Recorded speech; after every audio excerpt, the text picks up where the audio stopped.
Hello, welcome to the Woman Cave.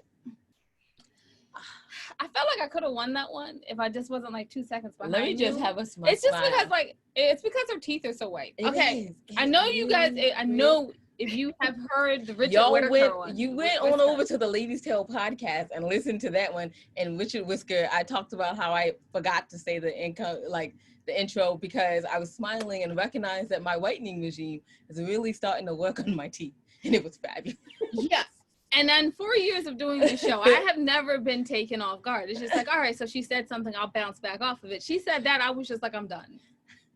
I had to take a moment and full on laugh. Like, not the cute, I was like, the ugly laugh. The ugly laugh. You know, not the one you show the world, but the real one. And of course, she did this on our first, UK celebrity. No, second UK celebrity one. Yes. I was just... Oh my word, this is not how we introduce ourselves to celebrities. We go, oh my goodness, you're so cute. I mean, no, I lied. No. Also, let's just be honest, y'all know, this is Jade, by the way, and that's I don't know. Right, and y'all know that Jade drinks a lot of coffee. And so maybe it doesn't always come across to you, but yeah, I was starting to see the years of 7 cups of coffee a day. It was getting bad, so. I don't drink coffee, therefore my smile is always perfection. Okay, anyway, we wrote books. These literary life guides that we wrote, right? We wrote literary life guides with pop poetry, aka our books. So here's a top 4. And I thought divorce was bad with other life lessons. And I thought being grown up was easy. They're both audiobooks. Continue. She knows that's my line. I do this every show. Why is she doing this? And I thought I did my journey alone.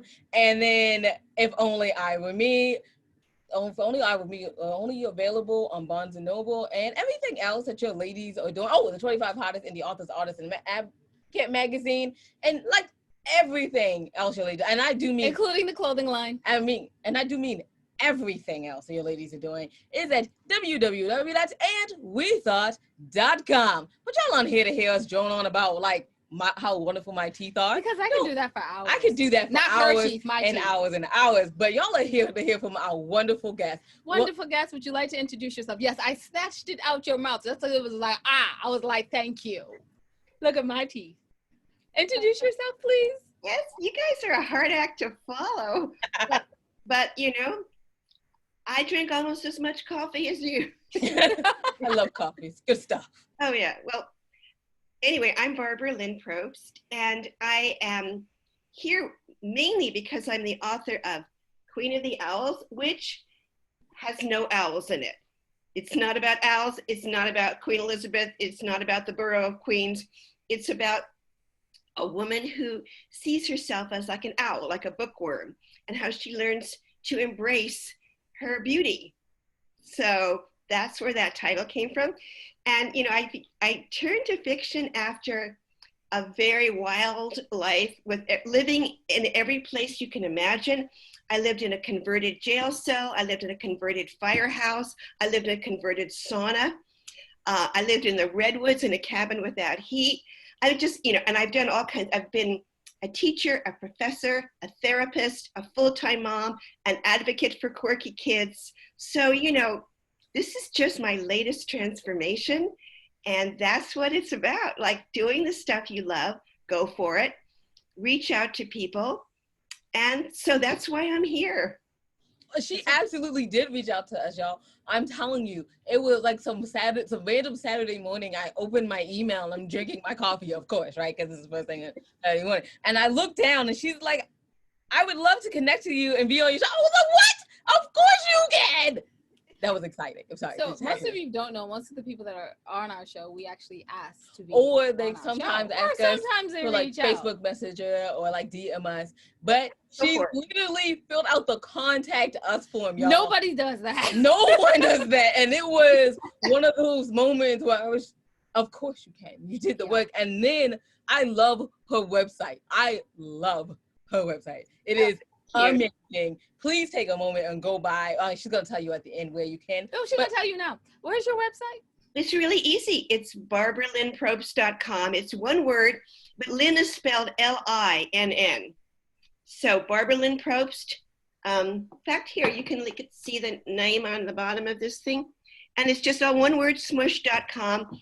And you can see like a lot of fun pictures of me. For example, since my book is framed around the art and life of Georgia O'Keeffe, so there's one picture of me. It's like an inch away from a painting worth $44.4 million. It's the most money ever paid for a painting by a woman, by O'Keeffe. And I went to see it in the museum. There was like nobody there. The guard didn't care. So I was literally like this close. So there's like a lot of fun stories about my research in there. And there's another picture of me with this painting that I got special permission to see. It's not on view. And so I got her to take a selfie of me so I could prove I'd really been there. You know, like I'm just, you see, I just go for it. Why not? Worst is someone says no.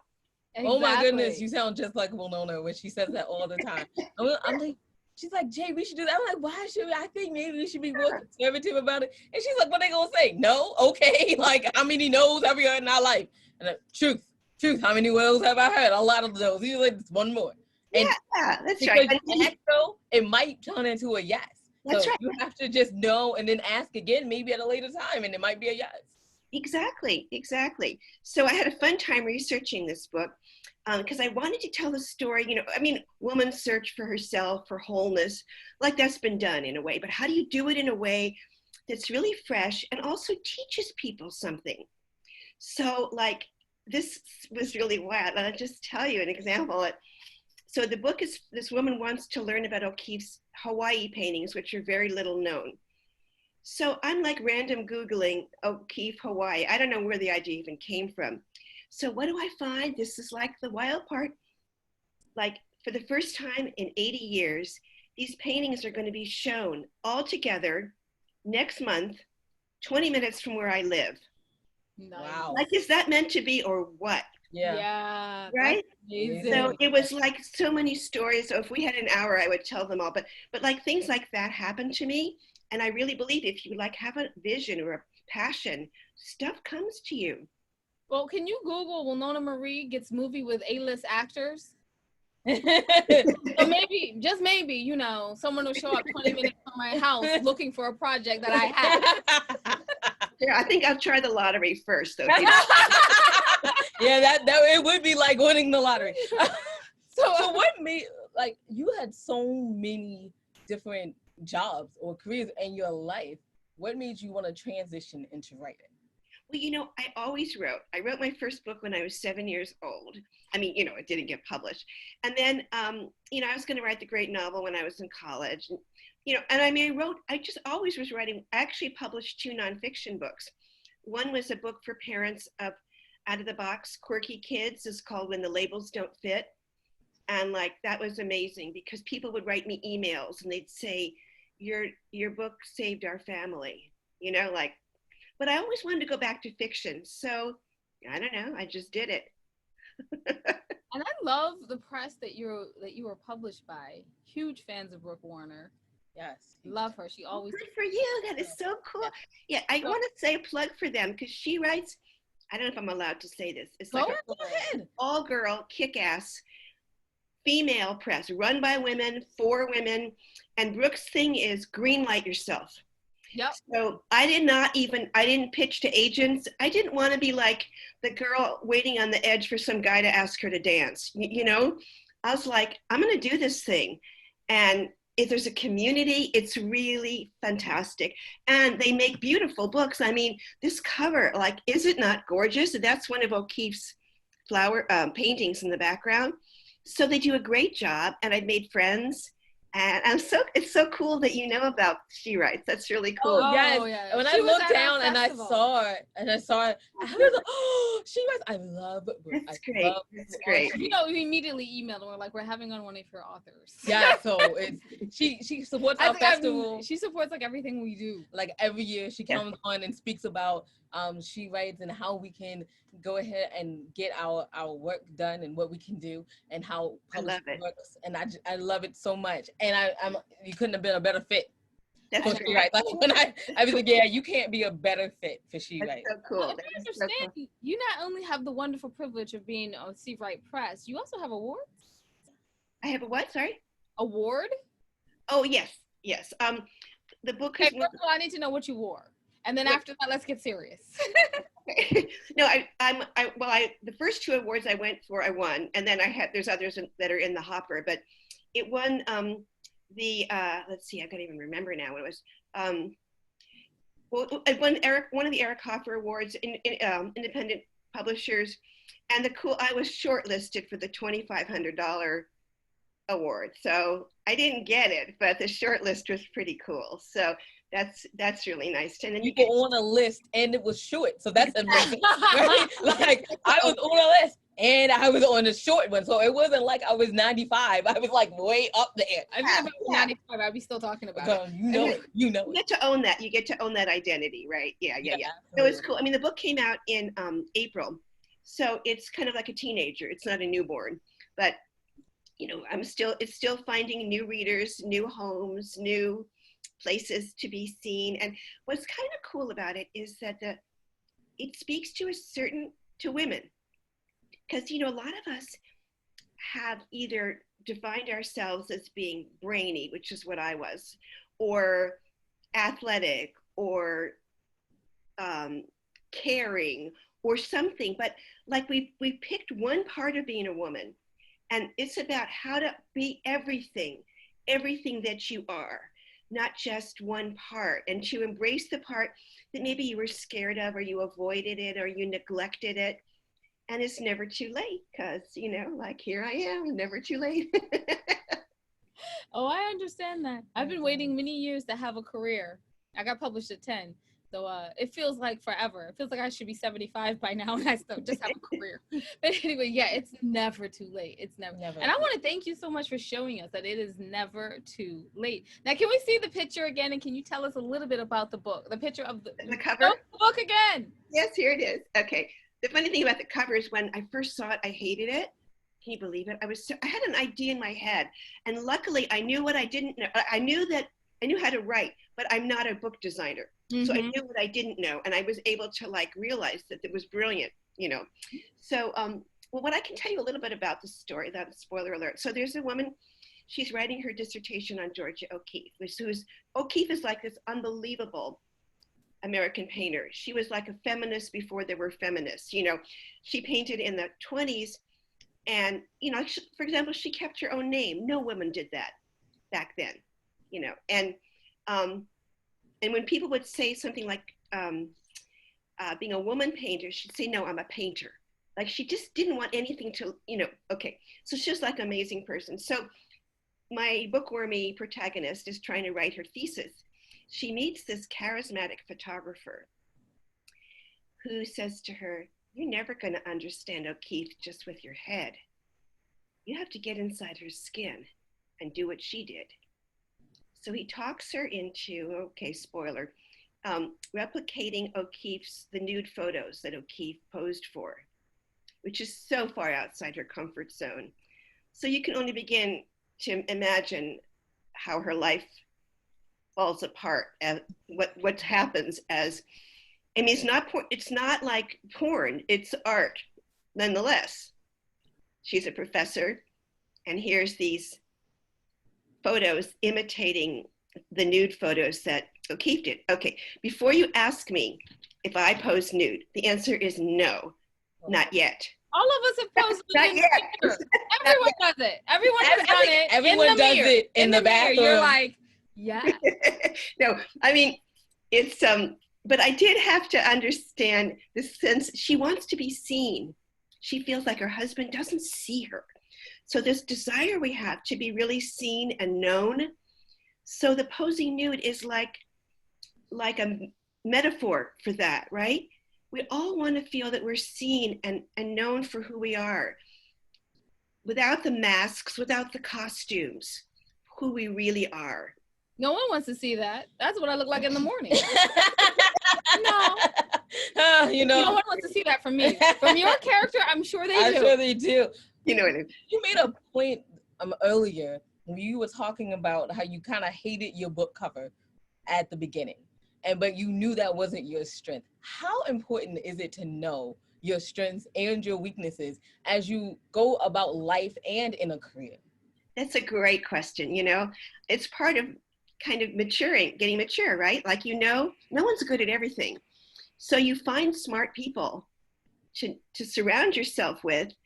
And I mean, it's a balance, because you do have to have your own integrity. You know, if someone says, well, I'm an expert at blah, blah, blah, but she just doesn't feel right to you, you got to kind of know the difference. But to think that you're the best at everything, I think that's like, so I'm not particularly visual. So I was willing to be open. But then again, if someone tried to change one word on my back cover, I'm like, no, because I'm the word lady. So.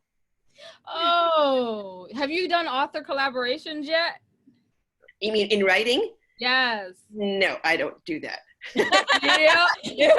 I love the way you said that. I don't do that. No. No, I mean, that said, I've done joint events with other authors, which is so much fun. Like we're doing, like the conversation where we are, you know, finding common ground and sharing. That's cool. That's totally cool. But to me, writing is a very private, immersive. And in fact, when I write, I have to get into this zone, you know, like you can't write for 10 minutes a day. You just have to get into the zone. And that's also where that piano thing comes in, because I find like I need to use a different part of myself. So if I go to the piano, it's not about words. It's a completely different way of being. And so I might be tired, and then I'll sit down at the piano, and then I feel rejuvenated, because it's been like another part of my being. Absolutely. So, yeah. I totally I understand that. Winona understands. Well, she is the word lady. Just in case y'all ever want to know who's the brain behind all, Winona is the word lady. So like for merchandising, like I do our merchandising, right? And Winona, I would have never thought of that way to put these words on this thing. And it's been really fun. And I've actually done that more in COVID than I have done before. And it's been really extremely fun. Like I enjoy it very much. I mean, seriously, it's been fun. Like I have a couple of cups that are just wonderful. So she redid the cover. And I thought divorce, and I thought being grown up was easy, and I thought divorce was bad. But yeah, it does. When you move away sometimes from writing and do the other thing that makes you happy, something else creative, it kind of like loops it back around to your writing, and then you feel refreshed and you can really get it done. That's what I feel. I totally agree with Winona. I have to tell you that my writing mentor is an amateur painter, and that's what she does. Who's your writing mentor? Well, her name is Sandra Schofield. She's like phenomenal.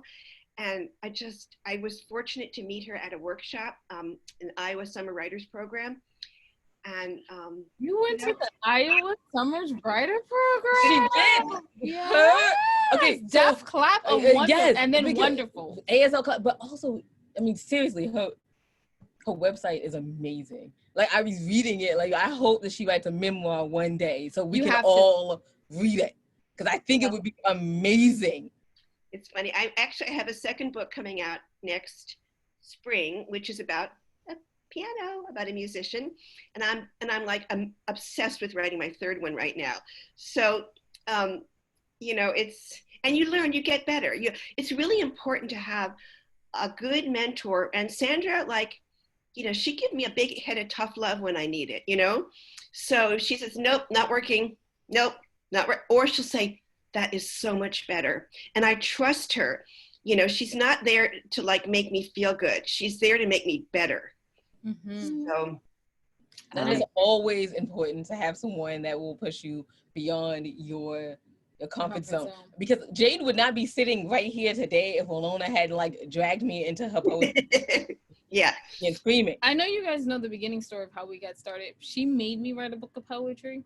I'm telling you, Miss Barbara, because she made me write a book of poetry. I don't like writing poetry because it doesn't make me money.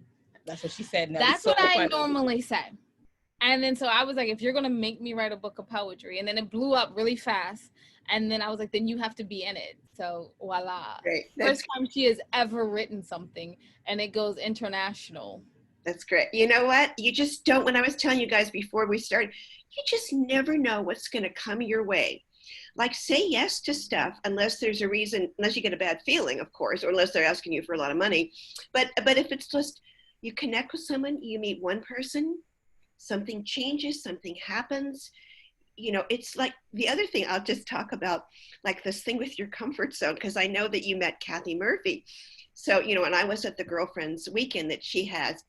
So, okay, like I'm pretty loose with you all right now, but I am basically an intellectual. So was the girlfriend's weekend that had the Dolly Parton lookalike contest.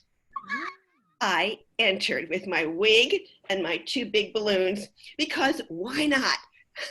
I was there. And people say, they just don't believe I did it. But it was so liberating. I didn't win, by the way. But but it was so, just why not? And I think, you know, the older I get, the more I feel that way. You're going, I mean, you have a life that sounds like it's just full of why not. Yeah. I mean, when you started talking, it immediately made me, I know, I keep coming back to me. Let me just explain. I am a tad bit of a narcissist, just a titch. So coming back to us, but like we wrote this article about Hollywood doesn't write about writers, right? And we were like, you understand, in order to write something amazing, a lot of time we either research it or we live it. Mm-hmm. So half of us just have a ton of knowledge. And the other half of us have stories that are just so unbelievable. Or we know people that have stories. People who do that are so unbelievable that we would be like, oh, this has to be a movie. So I was like, so the whole point of the article was Hollywood, look, I know you don't do writers. You don't write about writers. But maybe actually just that good. Actually, I have to tell you, I write a monthly blog for 2 different writers' sites about the craft, the life stuff, you know, about the art of writing, because I think it's really important to also to give back to your community. Oh, very. So I do this. I mean, I don't get paid, you know, and so I write a lot, and then I also guest blog in other places to write about writing, not just the stories itself. It's like, again, it's a different part of my brain, you know, but people are always interested, like, well, where did you get the idea? And, you know, the other thing I feel, I'm kind of like piggybacking on you, that even though I write fiction, you draw on what you live. You know, you can't write anything that you don't feel. Now, I didn't do any of the stuff my character did in this book, you know, as I say, no, I didn't do any of that, but emotionally, I know I lived what she, you know. So you take, here's what I say, you take the raw material of your own understanding, your own experience, the emotional truth, and you cook it into a novel. You know, you give it a new set of clothes or whatever you want to say. So for sure, life and writing, I mean, otherwise, like it's, or I mean, I guess there's people who write science fiction, but that has to have the human truth in it too, right? Yeah, I mean, at some point, yes, although it is talking about cosmos and this and all of this, science fiction, but I love sci-fi, but a lot of it deals with real issues that people face. Like it is a real issue, and yes, it might be dressed in an alien form and in like a galaxy far, but still, we are still dealing with things that happen in the everyday life. In the human, what it means to be human. That's what our writing is, to help us to put into words what it means to be human. Like it's, and the other thing I want to say is like, so like we're living in a really hard time. I mean, the pandemic, not to mention the divisions between people and all of that, and the fires, unemployment, but stories have always been a source of healing and renewal and growth for people. So I feel like so honored to be able to have something to give, you know? I have to ask one question and then you can. Oh, yeah, I am talking. So here's the question.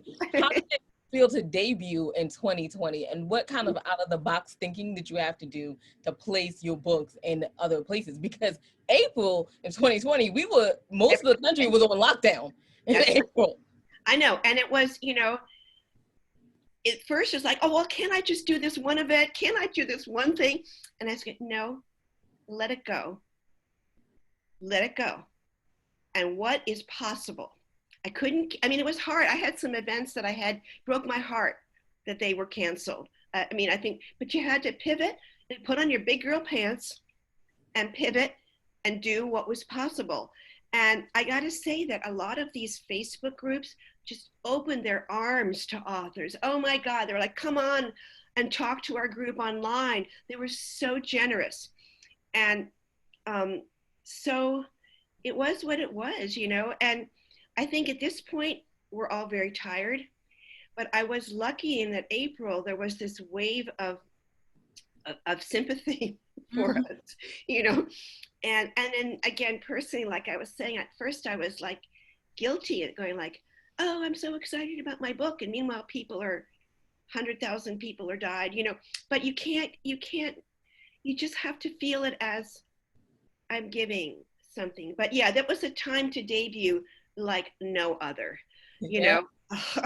None of us saw it coming, you know. And we talked about that recently. We were talking about, so in March, we totally were like, okay, we're gonna do this, this, and this, and then we were like, okay, so stuff is happening. All right, I remember when Maryland, because I'm in Maryland, shut down. Like literally, I was standing in the middle of a Whole Foods, and I'm hearing this conversation go between like two ladies that knew each other that happened to see each other, and I said, what just happened? I said, what? And they're like, oh yeah, the corona, and they shut down. I was like, what? I mean, I've been on Whole Foods. Let me hurry up and get this food and go. Oh, I know. I mean, and I did have this one event was my dream come true. I don't even get into it. What, you know, again, it's like, what are you going to do? You're going to feel sorry for yourself, or you're going to just be a big girl? And, you know, so that's what, and the other thing I tell people is that a book is not like a bottle of milk. It doesn't go bad in a week. It's like a bottle of wine. You could drink it anytime. So, you know, anyway, it's a great question. So did you have another one you were going to ask me? And I've been talking so much. No, I wasn't. It was fabulous. I've enjoyed this. I mean, I have, but we are way over time. So where can people find out more about you and follow what you're doing, like your website, where your book is available? Well, I think if you Google Queen of the Owls, or you Google Barbra Lynn Probst, you'll find a million hits. I've done a lot of presentations. The book is available everywhere. There's, you know, nothing makes me happier than getting an email or a Facebook message from somebody who said, oh my God, you told my story. You changed my life. You did something for me. So I would love for you to read the book and tell me what it did for you. That's why I wrote it for you guys. Everyone who's listening, I wrote it for you. So thank you so much for coming on today. Thank you for reaching out. That was amazing. Yes, I have thoroughly enjoyed this. This is not something that often happens. So I'm like, okay. That's great. Thank you. Would you like to wrap us up? Absolutely. You can find out everything your ladies are doing on www.andwethought.com. While you're there, go down the homepage and see the new podcast that we have, the Ladies Tale podcast. We're professional actors. Read my television script. Right. And we interview some really cool talent on there, and we act a little more professional than we do here. Yeah, we do. Oh, the names keep getting bigger. Yeah, so like if the names were less, I would be like, woohoo! That's not true. Actually, we didn't act more professional. We're still not professional. But more important than all of that I just said, please go to the ladies tab, go down to the middle and see the charities that we proudly support. Yes, we know this is 2020, so it's the middle of COVID and a lot of people don't have any money. That's okay. You don't have to support them with money. Maybe you have a skill that they can use. Maybe you can volunteer that time. And if you can't do that, maybe you can send them an email or at them or go on Facebook or whatever your social media is. And you can say, thank you so much for doing this wonderful work, because we all need encouragement. I know I need encouragement a lot. They definitely need it. They need it too in this hard time. So thank you so much in advance. And just remember, wisdom is all around you if you're open to finding it and accepting it. So peace and love, you guys, from Will No and Jade. Oh yeah, thanks for listening.